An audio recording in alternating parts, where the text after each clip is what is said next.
Hello ಗೆಳೆಯರೆ, La Excellence IAS ಪ್ರಸ್ತುತಪಡಿಸುತ್ತಿರುವ August 30ರ ಕನ್ನಡದಲ್ಲಿ ದಿ ಹಿಂದೂ ಸುದ್ದಿ ವಿಶ್ಲೇಷಣೆಗೆ ತಮಗೆಲ್ಲರಿಗೂ ಸ್ವಾಗತ. ಇಂದಿನ ಮೊದಲ article population and associated issues ಅನ್ನುವಂಥ ಪಠ್ಯಕ್ರಮದ ಅಡಿಯಲ್ಲಿ ಬರುವಂತ violent crimes in country back to pre COVID levels ಅನ್ನುವಂಥದ್ದು. NCRB national crime records bureau ಅವರು ಒಂದು ರಿಪೋರ್ಟ್ ಅನ್ನು ಹೊರತಂದಿದ್ದಾರೆ. Accidental deaths and suicides in India report 2021 ಅಂತ ಹೇಳಿ. ಈ ರಿಪೋರ್ಟ್ ನಲ್ಲಿರ್ತಕ್ಕಂಥ ಮುಖ್ಯ ಅಂಶಗಳನ್ನ ನಾವು ಚರ್ಚೆ ಮಾಡೋಣ ಆರ್ಟಿಕಲ್ ನ ಹಿನ್ನೆಲೆಯಲ್ಲಿ. ಈ ರಿಪೋರ್ಟ್ ಅನ್ನುವಂಥದ್ದು ಮುಖ್ಯವಾಗಿ ಕ್ರೈಮ್ ಅಗೇನ್ಸ್ಟ್ ವುಮೆನ್, ಮಹಿಳೆಯರ ವಿರುದ್ಧವಾಗಿ ಆಗಿರ್ತಕ್ಕಂಥ ಕ್ರೈಮ್ಸ್ ಗಳಾಗಿರಬಹುದು ಅಥವಾ ಸೂಸೈಡ್ಸ್ ಗಳಾಗಿರಬಹುದು ಅಥವಾ ಕ್ರೈಮ್ ರೇಟ್ಸ್ ಒಟ್ಟಾರೆ ಇವೆಲ್ಲದರ ಬಗ್ಗೆ ಮುಖ್ಯವಾಗಿ ಫಿಗರ್ಸ್ ಗಳನ್ನ ನೀಡಿರ್ತಕ್ಕಂಥದ್ದು. ಇನ್ನ ನ್ಯಾಷನಲ್ ಲೆವೆಲ್ ನಲ್ಲಿ ಕ್ರೈಮ್ ಅಗೇನ್ಸ್ಟ್ ವುಮೆನ್, ಮಹಿಳೆಯರ ಮೇಲಿನ ಆಗ್ತಾ ಇರ್ತಕ್ಕಂಥ ಕ್ರೈಮ್ಸ್ ಗಳ ವಿಚಾರದಲ್ಲಿ 2020ರಲ್ಲಿ 1 ಲಕ್ಷ ಮಹಿಳೆಯರಿಗೆ 56.5% ನಷ್ಟು ಕ್ರೈಮ್ ರೇಟ್ ಇತ್ತು ಅಂತ ಅಂದ್ರೆ ಈಗ ಅದು 64.5%ಗೆ ಏರಿಕೆ ಆಗಿದೆ. ಅಂದ್ರೆ ಮಹಿಳೆಯರ ವಿರುದ್ಧವಾಗಿ ಆಗ್ತಿರ್ತಕ್ಕಂಥ ರೇಟ್ ಆಫ್ ಕ್ರೈಮ್ ಅನ್ನುವಂಥದ್ದು, rate of crime against women ಅನ್ನುವಂಥದ್ದು ಇನ್ಕ್ರೀಸಿಂಗ್ ಟ್ರೆಂಡ್ ಅನ್ನ ಕಾಣ್ತಾ ಇರ್ತಕ್ಕಂಥದ್ದು. ಅದರಲ್ಲಿ 31.8% ನಷ್ಟು ಕ್ರೂರತ್ವವನ್ನ ತನ್ನ ಗಂಡ ಅಥವಾ ತನ್ನ ಸಂಬಂಧಿಕರು, ಫ್ಯಾಮಿಲಿ ಮೆಂಬರ್ಸ್ ಗಳಿಂದ ಆಕೆ ಅನುಭವಿಸಬೇಕಾಗಿದೆ, ಹೆಣ್ಣು ಮಕ್ಕಳು. ಹಾಗೆ 20.8% ನಷ್ಟು ಅಸಾಲ್ಟ್ ಆನ್ ವುಮೆನ್ ಅನ್ನುವಂಥದ್ದು ಇಂಟರ್ನೆಟ್ ಟು ಔಟ್ರೇಜ್ ಹರ್ ಮಾಡೆಸ್ಟ್ರಿ, ಅಂದ್ರೆ ಅಂತರ್ಜಾಲದಿಂದ ಆಕೆಯ ಒಂದು ಗೌರವಕ್ಕೆ ಧಕ್ಕೆ ಬರುವಂತ ಒಂದು ಕಾರ್ಯಗಳು ಆಗೋ ಮುಖಾಂತರವಾಗಿ ಆಕೆಯ ಮೇಲೆ ಕ್ರೈಮ್ ಆಗ್ತಿರ್ತಕ್ಕಂಥದ್ದು 20.8% ಆಗುತ್ತೆ. ಹಾಗೆ 17.6% ನಷ್ಟು ಕಿಡ್ನಾಪಿಂಗ್ ಮತ್ತು ಅಬ್ಡಕ್ಷನ್ ಆಗ್ತಾ ಇರತಕ್ಕಂಥದ್ದು, 7.4% ರೇಪ್ ಕೇಸಸ್ಗಳು ನೋಟ್ ಆಗ್ತಾ ಇದೆ. ಈ ರೀತಿ ಮಹಿಳೆಯರ ಮೇಲಿನ ಈ ಒಂದು ಕ್ರೈಮ್ಸ್ ಅನ್ನುವಂಥದ್ದು 2020ಕ್ಕೆ ಹೋಲಿಕೆ ಮಾಡಿದ್ರೆ ಏರಿಕೆ ಆಗಿರೋದನ್ನ ನಾವಿಲ್ಲಿ ಕಾಣ್ಬೋದಾಗುತ್ತೆ 21ರಲ್ಲಿ. ಇನ್ನ ಅದೇ ವಿಚಾರದಲ್ಲಿ ನಾವು ಸ್ಟೇಟ್ಸ್ ನ ವಿಚಾರಕ್ಕೆ ಬಂದ್ರೆ, ರಾಜ್ಯಗಳ ವಿಚಾರಕ್ಕೆ ಬಂದ್ರೆ, highest rate of crime against women ಅನ್ನ 2021ರಲ್ಲಿ ಯಾವ ರಾಜ್ಯ ಹೊಂದಿದೆ ಅಂತ ನಾವು ನೋಡೋದಾದ್ರೆ ಅಸ್ಸಾಂನಲ್ಲಿ 168.3 ನಷ್ಟು ಇರ್ತಕ್ಕಂಥದ್ದು. ಇನ್ನ ಹೈಯೆಸ್ಟ್ ರೇಟ್ ಆಫ್ ಕ್ರೈಮ್ ಅಂದ್ರೆ ಅಸ್ಸಾಂನಲ್ಲಿ ಕಾಣಬಹುದು, ನಂತರದಲ್ಲಿ ಒಡಿಶಾ, ಅದರ ನಂತರದಲ್ಲಿ ಹರಿಯಾಣ, ಅದರ ನಂತರದಲ್ಲಿ ತೆಲಂಗಾಣ, ನಂತರದಲ್ಲಿ ರಾಜಸ್ಥಾನನ್ನ ನಾವು ಕಾಣಬಹುದಾಗತ್ತೆ. ಇನ್ನ ರಾಜಸ್ಥಾನ ಅನ್ನುವಂಥದ್ದು ಮಾರ್ಜಿನಲ್ ಡಿಕ್ರೀಸ್ ಅನ್ನ ಕಂಡಿದೆ, ಮಾರ್ಜಿನಲ್ ಆಗಿ ಡಿಕ್ರೀಸ್ ಅನ್ನ ಕಂಡಿದೆ ಆಕ್ಚುಯಲ್ ನಂಬರ್ ಆಫ್ ಕೇಸಸ್ ಗಳನ್ನ ಕಂಪೇರ್ ಟು ಅದರ್ 3 ಸ್ಟೇಟ್ಸ್. ಹಾಗೆ ನಾಗಾಲ್ಯಾಂಡ್ ಅನ್ನುವಂಥದ್ದು ಲೋಯೆಸ್ಟ್ ನಂಬರ್ ಆಫ್ ಕ್ರೈಮ್ಸ್ ಗಳನ್ನ ಹೊಂದಿರತಕ್ಕಂಥದ್ದು. ಅಂದ್ರೆ ನಾರ್ತ್ ಈಸ್ಟ್ ನಲ್ಲಿ ಇರ್ತಕ್ಕಂಥ 2 ರಾಜ್ಯಗಳು, ಒಂದು ಅಸ್ಸಾಂನಲ್ಲಿ ಹೈಯೆಸ್ಟ್ ಕೇಸಸ್ ಇದ್ರೆ ನಾಗಾಲ್ಯಾಂಡ್ ನಲ್ಲಿ ಲೋಯೆಸ್ಟ್ ಕೇಸಸ್ ಗಳಿದೆ, ಎರಡು ಕೂಡ ನಾರ್ತ್ ಈಸ್ಟ್ ನಲ್ಲೇ ಇರ್ತಕ್ಕಂಥದ್ದು. ಇನ್ನ ಯೂನಿಯನ್ ಟೆರಿಟರೀಸ್ ಗಳ ವಿಚಾರಕ್ಕೆ ಬಂದ್ರೆ, ಅಂದ್ರೆ ಕೇಂದ್ರಾಡಳಿತ ಪ್ರದೇಶಗಳ ವಿಚಾರಕ್ಕೆ ಬಂದಾಗ capital offence crimes against children ಆಗಿರ್ಬೋದು, ಕ್ರೈಮ್ಸ್ ಅಗೇನ್ಸ್ಟ್ ವುಮೆನ್ ಆಗಿರಬಹುದು, ಕ್ರೈಮ್ಸ್ ಅಗೇನ್ಸ್ಟ್ ಎಲ್ಡರ್ಲಿ ಆಗಿರ್ಬೋದು, ಇವುಗಳ ಮಾಹಿತಿಯನ್ನು ನಾವಿಲ್ಲಿ ಕಾಣಬಹುದಾಗುತ್ತೆ. ಇನ್ನ ಕೇಂದ್ರಾಡಳಿತ ಪ್ರದೇಶಗಳ ಪೈಕಿ ಡೆಲ್ಲಿಯಲ್ಲಿ ಹೈಯೆಸ್ಟ್ ಕ್ರೈಮ್ ರೇಟ್ ಇದೆ ಕ್ರೈಮ್ ಅಗೇನ್ಸ್ಟ್ ವುಮೆನ್ ಅಂತ ಬಂದಾಗ 2021ರಲ್ಲಿ 147.6% ನಷ್ಟು ಕ್ರೈಮ್ ರೇಟ್ ಇರ್ತಕ್ಕಂಥದ್ದು ಕೇಂದ್ರಾಡಳಿತ ಪ್ರದೇಶಗಳ ಪೈಕಿ.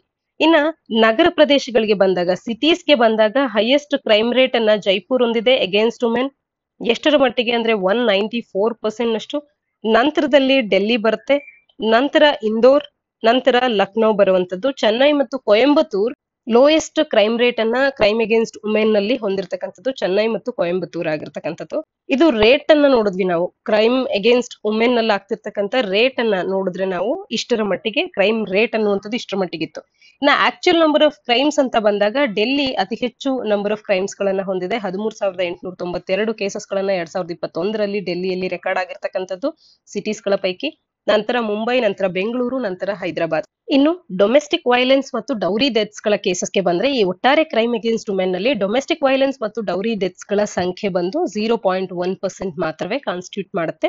ಹೈಯೆಸ್ಟ್ ನಂಬರ್ ಆಫ್ ಕೇಸಸ್ ಅನ್ನ ಕೇರಳದಲ್ಲೇ ರೆಕಾರ್ಡ್ ಆಗಿರೋದನ್ನ ನಾವು ಕಾಣಬಹುದು, 270 ಡೊಮೆಸ್ಟಿಕ್ ವೈಲೆನ್ಸ್ ಮತ್ತು ಡೌರಿ ಡೆತ್ಸ್ ಗಳ ಕೇಸನ್ನ ನಾವು ಕಾಣಬಹುದಾಗುತ್ತೆ. ಯಾಕೆ ಕೇರಳ ಅಂದಾಗ ಬೇರೆ ಬೇರೆ ಕಾರಣಗಳಿರ್ಬೋದು. ಒಂದು, ಅಲ್ಲಿ ನಿಜವಾಗ್ಲೂ ಆ ಫಿಗರ್ಸ್ ಗಳ ಸಂಖ್ಯೆ ಹೆಚ್ಚಿರಬಹುದು, ಬೇರೆ ಕಡೆಯಲ್ಲಿ ಇದರ ರಿಜಿಸ್ಟ್ರೇಷನ್ ಆಗದೆ ಇರುವಂತದ್ದು ಕೂಡ ಕಾರಣ ಆಗಬಹುದು. ಕೇರಳದಲ್ಲಿ ಎಲ್ಲರೂ ಕೂಡ ಅಂದ್ರೆ ಹೆಚ್ಚಿನ ಒಂದು ಎಜುಕೇಶನ್ ಅನ್ನ ಹೆಣ್ಣು ಮಕ್ಕಳು ಕೂಡ ಪಡ್ಕೊಂಡಿರೋದ್ರಿಂದಾಗಿ ಅವರ ಮೇಲೆ ಆಗುವಂತ ದೌರ್ಜನ್ಯವನ್ನ ಅವರು ಪೊಲೀಸ್ ಸ್ಟೇಷನ್ ನಲ್ಲಿ ರಿಜಿಸ್ಟರ್ ಮಾಡೋದಕ್ಕೆ ಮುಂದೆ ಬರುವಂತದ್ದು ಕೂಡ ಇಲ್ಲಿ ಸಂಖ್ಯೆ ಹೆಚ್ಚಾಗೋದಕ್ಕೆ ಕಾರಣ ಆಗಬಹುದು. ಹಾಗೇನೆ ಡೌರಿ ಡೆತ್ಸ್ ಗಳ ಕೇಸಸ್ ಅನ್ನುವಂಥದ್ದು 2021ಕ್ಕೆ ನಾವು ಹೋಲಿಸಿದಾಗ 6,589 ಕೇಸಸ್ಗಳಿದೆ. Highest number of such deaths register ಆಗಿರ್ತಕ್ಕಂಥದ್ದು ಯುಪಿ ಮತ್ತು ಬಿಹಾರ್ನಲ್ಲಿ. ಇನ್ನು ಸೂಸೈಡ್ ರೇಟ್ ನ ಬಗ್ಗೆ ಕೂಡ ಆರ್ಟಿಕಲ್ ಮಾತನಾಡುತ್ತೆ. ಡೈಲಿ ವೇಜರ್ಸ್ ಗಳಲ್ಲಿ ಸೂಸೈಡ್ ರೇಟ್ ಅನ್ನುವಂಥದ್ದು ಹೆಚ್ಚಾಗ್ತಾ ಇರುವಂತದನ್ನ ಈ ರಿಪೋರ್ಟ್ ನಿಂದ ನಾವು ತಿಳ್ಕೊಳ್ಬಹುದಾಗುತ್ತೆ. ಡೈಲಿ ವೇಜ್ ಅರ್ನರ್ಸ್ ಯಾರಿದ್ದಾರೆ ಅವರಲ್ಲಿಯೇ ಪ್ರೊಫೆಷನ್ ವೈಸ್ ಗ್ರೂಪ್ ಅನ್ನ ನಾವು ಮಾಡಿದ್ರೆ ಸೂಸೈಡ್ ರೇಟ್ ಅನ್ನುವಂಥದ್ದು ಹೆಚ್ಚಿನದಾಗಿರ್ತಕ್ಕಂಥದ್ದು. 42,000ದಷ್ಟು ಸೂಸೈಡ್ಸ್ ಗಳನ್ನ ಡೈಲಿ ವೇಜ್ ಅರ್ನರ್ಸ್ ಗಳೇ ಮಾಡ್ಕೊಂಡಿರ್ತಕ್ಕಂಥದ್ದು 2021ರಲ್ಲಿ. ಇದು ಎಷ್ಟರ ಮಟ್ಟಿಗೆ ಕಾನ್ಸ್ಟಿಟ್ಯೂಟ್ ಮಾಡುತ್ತೆ ಅಂತ ಅಂದ್ರೆ 100 ಜನ ಸೂಸೈಡ್ ಮಾಡ್ಕೊಂಡಿದ್ದಾರೆ 2021ರಲ್ಲಿ ಭಾರತದಲ್ಲಿ ಅಂದ್ರೆ ಅದರಲ್ಲಿ 25 ಮಂದಿ ಡೈಲಿ ವೇಜ್ ವರ್ಕರ್ಸ್ ಸೇರ್ತಾರೆ. ಹಾಗಾಗಿ ಪ್ರೊಫೆಷನ್ ವೈಸ್ ನೋಡಿದಾಗ ಈ ಒಂದು ಗುಂಪಿನಲ್ಲೇ ಹೆಚ್ಚಿನ ಒಂದು ಜನ ಸೂಸೈಡ್ಗೆ ಒಳಪಡುವಂತವ್ರು ಆಗ್ತಾರೆ. ರಾಷ್ಟ್ರ ಮಟ್ಟದಲ್ಲೂ ಕೂಡ ಸೂಸೈಡ್ಸ್ ಅನ್ನುವಂಥದ್ದು 7.17% ನಷ್ಟು ಇನ್ಕ್ರೀಸ್ ಆಗಿದೆ 2020ಕ್ಕೆ ಹೋಲಿಕೆ ಮಾಡಿದಾಗ 2021ರಲ್ಲಿ. ಇನ್ನು ಫಾರ್ಮಿಂಗ್ ಸೆಕ್ಟರ್ಗೆ ಬಂದಾಗ over all share of persons engaged in farming sector ಅನ್ನುವಂಥದ್ದನ್ನ ನಾವು ನೋಡಿದ್ರೆ 6.6% ನಷ್ಟು ಸೂಸೈಡ್ಸ್ ಗಳು ಇರುವಂತದನ್ನ, ಟೋಟಲ್ ರೆಕಾರ್ಡೆಡ್ ಸೂಸೈಡ್ಸ್ ಅಂದ್ರೆ 6.6% ಇರುವಂತದನ್ನ ಕಾಣಬಹುದು. ಇನ್ನ ಪ್ರೊಫೆಷನ್ ವೈಸ್ ನಾವು ಡಿಸ್ಟ್ರಿಬ್ಯೂಷನ್ ಮಾಡ್ಕೊಂಡು ನೋಡೋದಾದ್ರೆ ಹೆಚ್ಚಿನದಾಗಿ ಡೈಲಿ ವೇಜ್ ಅರ್ನರ್ಸ್ ಗಳು ಹೊಂದಿದ್ದಾರೆ, ನಂತರದಲ್ಲಿ ಅದರ್ ಪರ್ಸನ್ಸ್ ಗಳು ಬರ್ತಾರೆ, ಅದರ ನಂತರ ಹೌಸ್ ವೈಫ್ಸ್, ಅದರ ನಂತರ ಸೆಲ್ಫ್ ಎಂಪ್ಲಾಯ್ಡ್ ಪರ್ಸನ್ಸ್ ಗಳು, ಹೀಗೆ ನಾವು ಕಾಣ್ತಾ ಹೋಗ್ಬೋದು. ಸೂಸೈಡ್ಗೆ ಕಾರಣ ಏನು ಅಂತ ನೋಡೋದಾದ್ರೆ 33% ಮಂದಿಗೆ ಫ್ಯಾಮಿಲಿ ಪ್ರಾಬ್ಲಮ್ಸ್ ಗಳು ಕಾರಣ ಆಗಿರುತ್ತೆ. ಹಾಗೆ ಮ್ಯಾರೇಜ್ ಅಲ್ಲದೆ ಬೇರೆ ಪ್ರಾಬ್ಲಮ್ಸ್ ಗಳು ಕೂಡ ಇರಬಹುದು. ಇನ್ನು ಕೆಲವರಿಗೆ 4.8% ಜನಗಳಿಗೆ ಮ್ಯಾರೇಜ್ ರಿಲೇಟೆಡ್ ಪ್ರಾಬ್ಲಮ್ಸ್ ಗಳು ಕಾರಣ ಆಗುತ್ತೆ. 18.6% ನಷ್ಟು ಮಂದಿಗೆ ಅವರ ಒಂದು ಅನಾರೋಗ್ಯ ಅನ್ನುವಂಥದ್ದು ಸೂಸೈಡ್ಗೆ ಕಾರಣ ಆಗುತ್ತೆ. ಇನ್ನ ರಾಜ್ಯಗಳಿಗೆ ಬಂದಾಗ ಮಹಾರಾಷ್ಟ್ರದಲ್ಲಿ ಅತಿ ಹೆಚ್ಚು ಸಂಖ್ಯೆಯ ಸೂಸೈಡ್ಸ್ ಗಳನ್ನ 2021ರಲ್ಲಿ ಕಾಣಬಹುದು. ನಂತರ ತಮಿಳುನಾಡು, ನಂತರದಲ್ಲಿ ಮಧ್ಯಪ್ರದೇಶ್ ಸ್ಥಾನಗಳನ್ನ ಪಡ್ಕೊಳ್ಳುತ್ತೆ. ಯೂನಿಯನ್ ಟೆರಿಟರೀಸ್ಗೆ ಬಂದಾಗ ಡೆಲ್ಲಿಯಲ್ಲಿ ಅತಿ ಹೆಚ್ಚು ಸೂಸೈಡ್ಸ್ ಗಳಾಗಿರ್ತಕ್ಕಂಥದ್ದು. ವುಮೆನ್ ಅಗೇನ್ಸ್ಟ್ ಕ್ರೈಮ್ ಅಂದಾಗ ಕೂಡ Delhi it is in the first place. ಹಾಗಾದ್ರೆ ಈ ರಿಪೋರ್ಟ್ ಕ್ರೈಮ್ ರೇಟ್ಸ್ ನ ಬಗ್ಗೆ ಏನೆಲ್ಲ ಫೈಂಡಿಂಗ್ಸ್ ಗಳನ್ನ ಹೇಳ್ತಾ ಇದೆ ಅಂತ ಅಂದ್ರೆ, ವೈಲೆಂಟ್ ಕ್ರೈಮ್ಸ್ ಗಳಾದಂತ ರೇಪ್, ಕಿಡ್ನಾಪಿಂಗ್ ಅಥವಾ ಕ್ರೈಮ್ಸ್ ಅಗೇನ್ಸ್ಟ್ ಚಿಲ್ಡ್ರನ್ ಅಥವಾ ರಾಬರೀಸ್ ಅನ್ನುವಂಥದ್ದು 2021ರಲ್ಲಿ ಭಾರತದಾದ್ಯಂತ ಹೆಚ್ಚಾಗಿರ್ತಕ್ಕಂಥದನ್ನ ಒಟ್ಟಾರೆ ನಮ್ಗೆ ರಿಪೋರ್ಟ್ ತಿಳಿಸುತ್ತೆ. ಪ್ಯಾಂಡಮಿಕ್ ರಿಲೇಟೆಡ್ ರಿಸ್ಟ್ರಿಕ್ಷನ್ಸ್ ಅನ್ನುವಂಥದ್ದು 2020ರಲ್ಲಿ ಇದ್ದಿದ್ರಿಂದಲೇ 2020ರಲ್ಲಿ ಈ ಒಂದು ಟ್ರೆಂಡ್ ಅನ್ನುವಂಥದ್ದು ಡಿಕ್ಲೈನ್ ಆಗಿತ್ತು. ಅಂದ್ರೆ ಈ ರಾಬರಿ ಆಗಿರ್ಬೋದು, ಕ್ರೈಮ್ ಅಗೇನ್ಸ್ಟ್ ಚಿಲ್ಡ್ರನ್ ಆಗಿರ್ಬೋದು, ರೇಪ್, ಕಿಡ್ನಾಪಿಂಗ್ ಇವುಗಳ ಸಂಖ್ಯೆ ಕಡಿಮೆ ಇತ್ತು 2020ರಲ್ಲಿ. ಕಾರಣ ಏನು ಅಂತ ಅಂದ್ರೆ ಆಗ ಪ್ಯಾಂಡಮಿಕ್ ನಿಂದಾಗಿ ರಿಸ್ಟ್ರಿಕ್ಷನ್ಸ್ ಗಳಿತ್ತು. ಹಾಗಾಗಿ 2020ನ್ನ ನಾವಿಲ್ಲಿ ಬೇಸ್ ಇಯರ್ ನೋಡ್ಕೊಂಡಾಗ 2020ರಲ್ಲಿ ಹೇಗಿದ್ದು ಕಡಿಮೆ ಇತ್ತು, ಹಾಗಾಗಿ 21ರಲ್ಲಿ ಎಲ್ಲದರಲ್ಲೂ ಕೂಡ ಹೆಚ್ಚಿಗೆ ಆಗಿರ್ತಾ ಇದೆ ಅನ್ನುವಂಥದ್ದು ಇಲ್ಲಿ ಮತ್ತೊಂದು ಕಾರಣವನ್ನ ನಾವು ಗಮನಿಸಬೇಕು. ಕ್ರೈಮ್ ವೈಸ್ ಡೇಟಾವನ್ನ ನೋಡಿದ್ರೆ ರೇಪ್ ಕೇಸಸ್ ಗಳಲ್ಲಿ 13% ಹೆಚ್ಚಾಗಿರೋದನ್ನ ಕಾಣಬಹುದು. ರಾಜಸ್ಥಾನದಲ್ಲಿ ಹೈಯೆಸ್ಟ್ ರೇಟ್ ಆಫ್ ರೇಪ್ ಅನ್ನುವಂಥದ್ದು 16.4% ನಷ್ಟಿದೆ. ಕಿಡ್ನಾಪಿಂಗ್ ಅಲ್ಲೂ ಕೂಡ 20% ಇನ್ಕ್ರೀಸ್ ಅನ್ನ ನಾವು ಕಾಣಬಹುದು. ಮರ್ಡರ್ ನಲ್ಲೂ ಕೂಡ ಇನ್ಕ್ರೀಸ್ ಇನ್ ದಿ ಕೇಸಸ್ ಗಳನ್ನ ನಾವು ಕಾಣಬಹುದು. ಮಕ್ಕಳ ಮೇಲಾಗುವಂತ ಕ್ರೈಮ್ಸ್ ಗಳ ಸಂಖ್ಯೆಯು ಕೂಡ ಹೆಚ್ಚಾಗಿರ್ತಕ್ಕಂಥದ್ದು. ಇದೆಲ್ಲದರ ಹಿನ್ನೆಲೆಯಲ್ಲಿ, ಆರ್ಟಿಕಲ್ ನ ಹಿನ್ನೆಲೆಯಲ್ಲಿ ನಾವು NCRB ಈ ಒಂದು ರಿಪೋರ್ಟ್ ಅನ್ನ ಹೊರತಂದಿರೋದ್ರಿಂದ NCRB ಯ ಬಗ್ಗೆ ಮಾಹಿತಿಯನ್ನ ತಿಳ್ಕೊಳ್ಬೇಕಾಗತ್ತೆ. ನ್ಯಾಷನಲ್ ಕ್ರೈಮ್ ರೆಕಾರ್ಡ್ಸ್ ಬ್ಯೂರೋ ಅನ್ನುವಂಥದ್ದು ಇದರ ಕೇಂದ್ರ ಕಚೇರಿ ನವದೆಹಲಿಯಲ್ಲಿದ್ದು 1986ರಲ್ಲಿ ಮಿನಿಸ್ಟ್ರಿ ಆಫ್ ಹೋಮ್ ಅಫೇರ್ಸ್ ನ ಅಡಿಯಲ್ಲಿ ಇದು ಸ್ಥಾಪನೆ ಆಗುತ್ತೆ. Repository of information on crime and criminals ಗಳನ್ನ ಇದು ಹೊಂದಿರತಕ್ಕಂಥದ್ದು. ಅಂದ್ರೆ ಇವರ ಮಾಹಿತಿ ಅನ್ನುವಂಥದ್ದು ಇವರ ಬಳಿ ಇರುತ್ತೆ. ಹಾಗೇನೆ ಇನ್ವೆಸ್ಟಿಗೇಟರ್ಸ್ ಗಳಿಗೆ ಪರ್ಪೆಟ್ರೇಟರ್ಸ್ ಗಳು ಏನ್ ಕ್ರೈಮ್ ಅನ್ನ ಮಾಡಿರಬಹುದು ಅಂತ ಹೇಳಿ ಲಿಂಕ್ ಮಾಡೋದಕ್ಕೆ ಅವರ ಕಾರ್ಯಗಳಲ್ಲಿ ಅಸಿಸ್ಟ್ ಆಗುತ್ತೆ ಈ ಒಂದು ರೆಪಾಸಿಟರಿ ಆಫ್ ಇನ್ಫಾರ್ಮೇಶನ್ ಅನ್ನುವಂಥದ್ದು ಏನು NCRB ಯ ಬಳಿ ಇದೆ, ಅದು ಉಪಯೋಗ ಆಗುತ್ತೆ. ಇದನ್ನ ನ್ಯಾಷನಲ್ ಪೊಲೀಸ್ ಕಮಿಷನ್ 1977ರಿಂದ 81ರವರೆಗೆ ಇದ್ದಂತ ಪೊಲೀಸ್ ಕಮಿಷನ್ ಮತ್ತು ಮಿನಿಸ್ಟ್ರಿ ಆಫ್ ಹೋಮ್ ಅಫೇರ್ಸ್ ನ ಟಾಸ್ಕ್ ಫೋರ್ಸ್ 1985ರಲ್ಲಿ ಇದ್ದಂತ ಟಾಸ್ಕ್ ಫೋರ್ಸ್ ಇವೆರಡರ ರೆಕಮೆಂಡೇಶನ್ಸ್ ಗಳ ಆಧಾರದ ಮೇಲೆ NCRB ಯನ್ನ ಫಾರ್ಮೇಶನ್ ಮಾಡಲಾದಂತದ್ದು. ಬ್ಯೂರೋ ಅನ್ನುವಂಥದ್ದು national database of sexual offenders NDSO ಅನ್ನ ಕೂಡ ನೋಡ್ಕೊಳ್ಳುವಂತ ಒಂದು ಜವಾಬ್ದಾರಿಯನ್ನ ಹೊಂದಿದೆ. ಹಾಗೆ ರಾಜ್ಯ ಮತ್ತು ಕೇಂದ್ರಾಡಳಿತ ಪ್ರದೇಶಗಳಿಗೆ ರೆಗ್ಯುಲರ್ ಬೇಸಿಸ್ ನಲ್ಲಿ ಇದನ್ನ ಶೇರ್ ಮಾಡುವಂತ ಒಂದು ಜವಾಬ್ದಾರಿ ಕೂಡ NCRB ಗೆ ಇರುವಂತದ್ದು. NCRB ಯನ್ನ ಸೆಂಟ್ರಲ್ ನೋಡಲ್ ಏಜೆನ್ಸಿಯಾಗಿ ಕೂಡ ಒಪ್ಕೊಂಡಿರ್ತಕ್ಕಂಥದ್ದು. ಯಾವುದಕ್ಕೆ ಅಂತ ಅಂದ್ರೆ ಆನ್ಲೈನ್ ಸೈಬರ್ ಮತ್ತು ಕ್ರೈಮ್ ರಿಪೋರ್ಟಿಂಗ್ ಪೋರ್ಟಲ್ ನ ವಿಚಾರದಲ್ಲಿ ಟೆಕ್ನಿಕಲ್ ಮತ್ತು ಆಪರೇಷನಲ್ ಫಂಕ್ಷನ್ಸ್ ಗಳನ್ನ ಮ್ಯಾನೇಜ್ ಮಾಡ್ಲಿಕ್ಕೆ ಸೆಂಟ್ರಲ್ ನೋಡಲ್ ಏಜೆನ್ಸಿಯಾಗಿ ಕಾರ್ಯ ಮಾಡುತ್ತೆ. ಇದರ ಮುಖಾಂತರವಾಗಿ ಭಾರತದ ಯಾವುದೇ ಪ್ರಜೆಯೂ ಕೂಡ ಕಂಪ್ಲೇಂಟ್ ಅನ್ನ ರೈಸ್ ಮಾಡಬಹುದು, ಲಾಡ್ಜ್ ಮಾಡಬಹುದು, ಅಥವಾ ಒಂದು ವಿಡಿಯೋ ಕ್ಲಿಪ್ ಅನ್ನ ಅಲ್ಲಿ ಅಪ್ಲೋಡ್ ಮಾಡಬಹುದು. Evidence of crime related to child pornography, rape or gang rape ಇದ್ದಂತ ಸಂದರ್ಭದಲ್ಲಿ. Responsibility of implementation of ICJS interoperable criminal justice system ಇದನ್ನ ಕೂಡ NCRB ಗೆ ನೀಡಲಾಗಿದೆ. ICJS ಅನ್ನುವಂಥದ್ದು ಇದೊಂದು ನ್ಯಾಷನಲ್ ಪ್ಲಾಟ್ಫಾರ್ಮ್ ಆಗಿದ್ದು integration of the main IT system ಅನ್ನ ಏನು ಕ್ರಿಮಿನಲ್ ಜಸ್ಟಿಸ್ ಅನ್ನ ಭಾರತದಲ್ಲಿ ಡಿಲಿವರ್ ಮಾಡ್ಲಿಕ್ಕೆ ಬಳಕೆ ಮಾಡ್ತೇವೆ. ಇದನ್ನ ಎನೇಬಲ್ ಮಾಡುವಂತ ಒಂದು ನ್ಯಾಷನಲ್ ಪ್ಲಾಟ್ಫಾರ್ಮ್ ಈ ಒಂದು ಇಂಟರ್ ಆಪರಬಲ್ ಕ್ರಿಮಿನಲ್ ಜಸ್ಟಿಸ್ ಸಿಸ್ಟಮ್ ಅನ್ನುವಂಥದ್ದು. ಇದರ ಇಂಪ್ಲಿಮೆಂಟೇಷನ್ ಜವಾಬ್ದಾರಿ ಕೂಡ NCRBಗೆ ಇರುವಂತದ್ದು. ಹಾಗೇನೆ 5 ಪಿಲ್ಲರ್ಸ್ ಆಫ್ ದಿ ಸಿಸ್ಟಮ್ ಅನ್ನ ಪೊಲೀಸ್ ಆಗಿರಬಹುದು, ಫೋರೆನ್ಸಿಕ್ಸ್ ಆಗಿರಬಹುದು, ಕೋರ್ಟ್ಸ್ ಆಗಿರಬಹುದು, ಪ್ರಾಸಿಕ್ಯೂಷನ್, ಪ್ರಿಸನ್ಸ್ ಇವೆಲ್ಲವನ್ನ ಕೂಡ ಇಂಟಿಗ್ರೇಟ್ ಮಾಡುವಂತದ್ದೇ ಈ ICJS ನ ಮುಖ್ಯ ಕಾರ್ಯ, ಇಂಟರ್ ಆಪರಬಲ್ ಕ್ರಿಮಿನಲ್ ಜಸ್ಟಿಸ್ ಸಿಸ್ಟಮ್. ಇದರ ಜವಾಬ್ದಾರಿ ಕೂಡ NCRBಗೆ ಇರುವಂತದ್ದು. ಇನ್ನ ಕೆಲವೊಂದು ಪಬ್ಲಿಕೇಶನ್ಸ್ ಗಳನ್ನ NCRB ಹೊರತರುತ್ತೆ. ಹಾಗಾದ್ರೆ ಈಗ ನಾವು ಚರ್ಚೆ ಮಾಡಿದಂತದ್ದು ಆಕ್ಸಿಡೆಂಟಲ್ ಡೆತ್ಸ್ ಅಂಡ್ ಸೂಸೈಡ್ಸ್ ಅನ್ನುವಂತ ಒಂದು ರಿಪೋರ್ಟ್ ನ ಬಗ್ಗೆ. ಇದನ್ನ ಹೊರತುಪಡಿಸಿ ಏನೆಲ್ಲ ಪಬ್ಲಿಕೇಶನ್ಸ್ ಗಳನ್ನ NCRB ಹೊರತರುತ್ತೆ ಅನ್ನುವಂಥದ್ದನ್ನ ನೀವು ಕಮೆಂಟ್ ಸೆಕ್ಷನ್ ಅಲ್ಲಿ ಕಮೆಂಟ್ ಮಾಡಿ ತಿಳಿಸಿ. ಮುಂದಿನ article Pakistan floods leave trial of destruction ಅನ್ನುವಂಥದ್ದು. ಆರ್ಟಿಕಲ್ ನ ಹಿನ್ನೆಲೆಯಲ್ಲಿ ಪಾಕಿಸ್ತಾನದ ಡೆವಾಸ್ಟೇಟಿಂಗ್ ಫ್ಲಡ್ಸ್ ಗಳ ಬಗ್ಗೆ ಚರ್ಚೆ ಮಾಡೋಣ. ಸಾಮಾನ್ಯ ಅಧ್ಯಯನ ಪತ್ರಿಕೆ 1ರ ಅಡಿಯಲ್ಲಿ, ಇಂಪಾರ್ಟೆಂಟ್ ಜಿಯೋಫಿಸಿಕಲ್ ಫೆನಾಮಿನಾ ಅನ್ನುವಂಥ ಪಠ್ಯಕ್ರಮದ ಅಡಿಯಲ್ಲಿ, ಹಾಗೆ ಡಿಸಾಸ್ಟರ್ ಮ್ಯಾನೇಜ್ಮೆಂಟ್ ಆಗಿರಬಹುದು, geographical feature and their location ಇವೆಲ್ಲ ಪಠ್ಯಕ್ರಮದ ಅಡಿಯಲ್ಲಿ ಓದ್ಕೊಳ್ಬಹುದಾಗತ್ತೆ. ಯಾಕೆ ಇದು ಸುದ್ದಿಯಲ್ಲಿದೆ ಅಂತ ಅಂದ್ರೆ ಭಾರತವು ಹ್ಯುಮ್ಯಾನಿಟೇರಿಯನ್ ಅಸಿಸ್ಟೆನ್ಸ್ ಅನ್ನ ಪಾಕಿಸ್ತಾನಕ್ಕೆ ನೀಡೋದಕ್ಕೆ ಮುಂದೆ ಬಂದಿದೆ. ಯಾಕೆ ಅಂತ ಅಂದ್ರೆ ಡೆವಾಸ್ಟೇಟಿಂಗ್ ಫ್ಲಡ್ ಅನ್ನುವಂಥದ್ದು ಪಾಕಿಸ್ತಾನವನ್ನ ಈಗ ಕಾಡ್ತಾ ಇದೆ. ಪಾಕಿಸ್ತಾನದ ಮಾನ್ಸ್ಟರ್ ಮಾನ್ಸೂನ್ ಅನ್ನುವಂಥದ್ದು ಅಲ್ಲಿ ಅಕ್ಕರಾಗಿರೋದ್ರಿಂದ ಅಲ್ಲಿ ಫ್ಲಡ್ಸ್ ಕಾಣಿಸ್ತಾ ಇದೆ. ಈ ಹಿನ್ನೆಲೆಯಲ್ಲಿ ಭಾರತ ಅವರಿಗೆ ಹ್ಯುಮ್ಯಾನಿಟೇರಿಯನ್ ಅಸಿಸ್ಟೆನ್ಸ್ ಅನ್ನ ಎಕ್ಸ್ಟೆಂಡ್ ಮಾಡ್ತಾ ಇದೆ. ಕ್ಲೈಮೇಟ್ ಕ್ರೈಸಿಸ್ ಅನ್ನುವಂಥದ್ದು ಪ್ರೈಮ್ ರೀಸನ್ ಆಗುತ್ತೆ. ಡೆವಾಸ್ಟೇಟಿಂಗ್ ಸ್ಕೇಲ್ ಆಫ್ ಫ್ಲಡಿಂಗ್ ಅನ್ನುವಂಥದ್ದು ಪಾಕಿಸ್ತಾನದಕ್ಕೆ ಕಾಣೋದಕ್ಕೆ. ಅದರಲ್ಲಿ 1000ಕ್ಕೂ ಹೆಚ್ಚು ಮಂದಿ ಈಗಾಗಲೇ ಸಾವಿಗೀಡಾಗಿರ್ತಕ್ಕಂಥದ್ದು, ಹಾಗೆ 30 ಮಿಲಿಯನ್ ನಷ್ಟು ಮಂದಿಗೆ ಅಫೆಕ್ಟ್ ಆಗಿರೋದನ್ನ ಕೂಡ ಕಾಣಬಹುದು. ಇಂಡಿಯಾದ ಅಸಿಸ್ಟೆನ್ಸ್ ಏನೆಲ್ಲ ಇದೆ ಪಾಕಿಸ್ತಾನಕ್ಕೆ ಅಂತ ನೋಡೋದಾದ್ರೆ, ಫಸ್ಟ್ ಟೈಮ್ 2014ರ ನಂತರದಲ್ಲಿ ಭಾರತ ಈ ರೀತಿಯಾದಂತಹ ಒಂದು ಅಸಿಸ್ಟೆನ್ಸ್ ಅನ್ನ ನ್ಯಾಚುರಲ್ ಡಿಸಾಸ್ಟರ್ ನ ಅಕೌಂಟ್ ನ ಮೇಲೆ ಪಾಕಿಸ್ತಾನಕ್ಕೆ ನೀಡ್ತಾ ಇರ್ತಕ್ಕಂಥದ್ದು. ಹಳೆಯ ವರ್ಷಗಳನ್ನ, ಕಳೆದ ಸಾಲುಗಳನ್ನ ಕೂಡ ನಾವು ನೋಡಿದಾಗ 2010ರಲ್ಲಿ ಕೂಡ ಪಾಕಿಸ್ತಾನದಲ್ಲಿ ಈ ರೀತಿ ಫ್ಲಡ್ ಆದಂತ ಸಂದರ್ಭದಲ್ಲಿ ಭಾರತವು ಪಾಕಿಸ್ತಾನಕ್ಕೆ ಅಸಿಸ್ಟೆನ್ಸ್ ಅನ್ನ ನೀಡಿತ್ತು. 2005ರ ಅರ್ಥ್ವೇಕ್ ನ ಸಂದರ್ಭದಲ್ಲಿ ಕೂಡ ಈ ರೀತಿಯ ಅಸಿಸ್ಟೆನ್ಸ್ ಅನ್ನ ನೀಡಿತ್ತು. ಇದರಿಂದಾಗಿ ಭಾರತ ಮತ್ತು ಪಾಕಿಸ್ತಾನದ ನಡುವಿನ ಬೈಲ್ಯಾಟ್ರಲ್ ಟ್ರೇಡ್ ನ ಮೇಲೆ ಯಾವ ರೀತಿ ಇಂಪ್ಯಾಕ್ಟ್ ಆಗುತ್ತೆ ಅಂತ ಅಂದ್ರೆ, 2021ರಲ್ಲಿ ಪಾಕಿಸ್ತಾನ ಅನ್ನುವಂಥದ್ದು ಇಂಪೋರ್ಟ್ ಆಫ್ ಕಾಟನ್, ಶುಗರ್ ಅನ್ನ ಭಾರತದಿಂದ ಮಾಡ್ಕೊಂಡಿತ್ತು.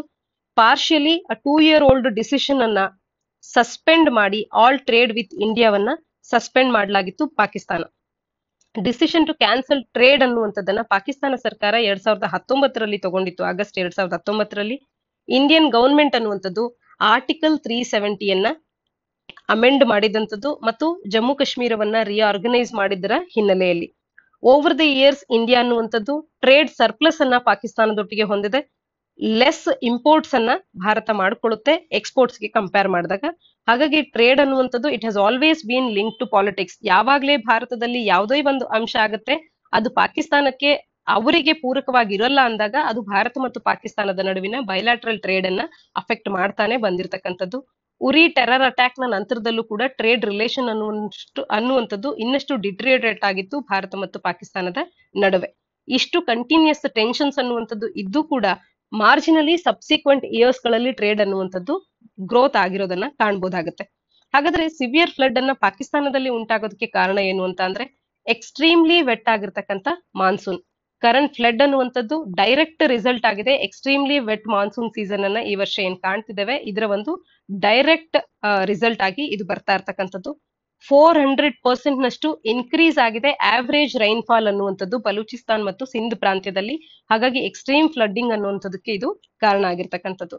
ಇನ್ನ ಎಕ್ಸ್ಟ್ರೀಮ್ ಹೀಟ್ ಕೂಡ ಇದಕ್ಕೆ ಮತ್ತೊಂದು ಕಾರಣ. ಮೇ 2022ರಲ್ಲಿ 45 ಡಿಗ್ರಿ ಸೆಲ್ಸಿಯಸ್ ಗಿಂತಲೂ ಕೂಡ ಹೆಚ್ಚಿನ ತಾಪಮಾನವನ್ನ ಅಲ್ಲಿ ಪಾಕಿಸ್ತಾನ ಅನ್ನುವಂಥದ್ದು ಕನ್ಸಿಸ್ಟೆಂಟ್ ಆಗಿ ಕಾಣಬೇಕಾಗಿ ಬಂದಿರತಕ್ಕಂಥದ್ದು. ವಾರ್ಮರ್ ಏರ್ ಅನ್ನುವಂಥದ್ದು ಹೆಚ್ಚು ಮಾಯಿಶ್ಚರ್ ಅನ್ನ ಹೋಲ್ಡ್ ಮಾಡಿತ್ತು. ಹಾಗಾಗಿ 7% ಹೆಚ್ಚು ಏನು ತಾಪಮಾನ ಅನ್ನುವಂಥದ್ದು ಆಗಿತ್ತು ಇದು ಇವೆನ್ಶಿಯಲಿ ಹೆಚ್ಚಿನ ಮಳೆಯಾಗಿ ಈಗ ಅಲ್ಲಿ ಬರ್ತಾ ಇರ್ತಕ್ಕಂಥದ್ದು.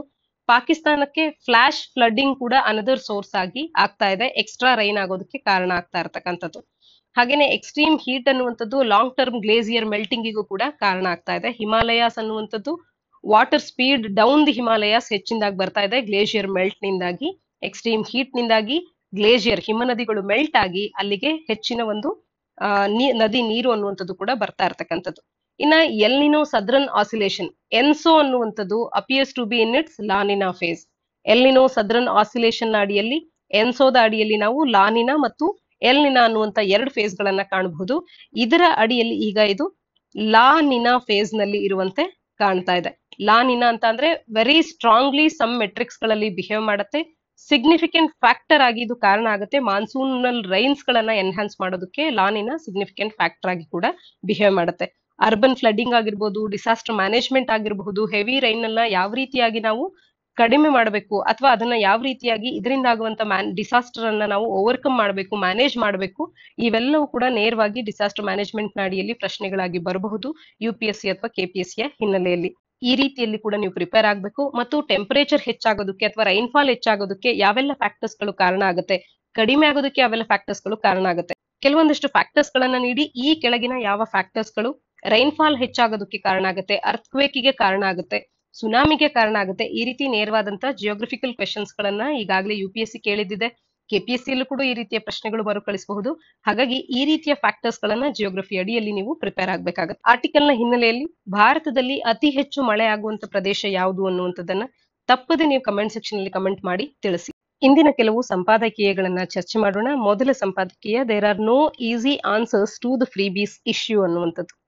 ಉಚಿತವಾಗಿ ನೀಡುವಂತ ಈ ಒಂದು ಐಟಮ್ಸ್ ಗಳಾಗಿರ್ಬಹುದು, ಪವರ್ ಸಪ್ಲೈ ಆಗಿರಬಹುದು, ಇನ್ಯಾವುದೇ ಅಂಶಗಳಾಗಿರ್ಬಹುದು, ಇವುಗಳಿಗೆ ಯಾವುದೇ ಈಸಿ ಆದಂತ ಉತ್ತರ ಇಲ್ಲ ಅನ್ನುವಂಥದ್ದನ್ನ, ಈ ಒಂದು ಇಶ್ಯೂಗೆ ಯಾವುದೇ ಈಸಿ ಆದಂತ ಉತ್ತರ ಇಲ್ಲ ಅನ್ನುವಂಥದ್ದನ್ನ ಆರ್ಟಿಕಲ್ ನಲ್ಲಿ ಲೇಖಕರು ವ್ಯಕ್ತಪಡಿಸ್ತಾ ಇದ್ದಾರೆ.